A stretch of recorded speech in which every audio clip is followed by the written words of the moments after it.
You know, the concept of judgment, it can be confusing. I struggled with it for a while, just trying to understand, like, what do you mean, don't judge?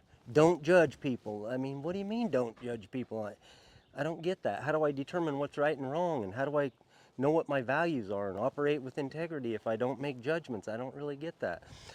Well, it turns out it's not all that complicated. And I'm going to help clear it up. If you have felt the same way and had any confusion, I'm going to give you some clarity.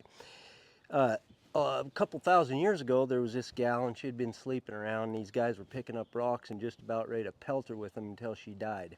This guy came up, Jesus they called him, and he says, "Hey, you guys, whoever's without sin, go ahead and cast that first rock."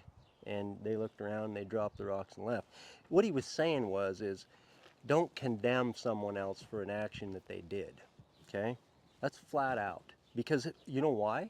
Because it doesn't help the condemned and it doesn't help you. It might help you make you feel better for a minute, but in the long run, you suffer a net loss. Okay?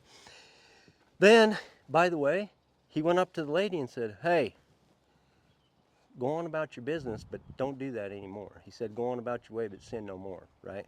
So he didn't say that, "Hey, whatever you did's okay." He said, "Don't do that anymore. Don't sin."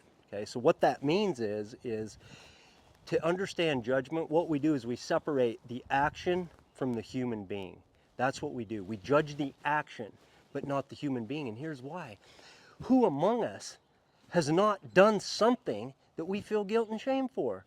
All of us have, and we all will if we haven't. So are all kids, every human being. So if we're going to condemn or justify or any of that, what good is that? It doesn't help people through shame, it doesn't help us improve, and it doesn't help us unconditionally love people. It doesn't make the world a better place. That's the key.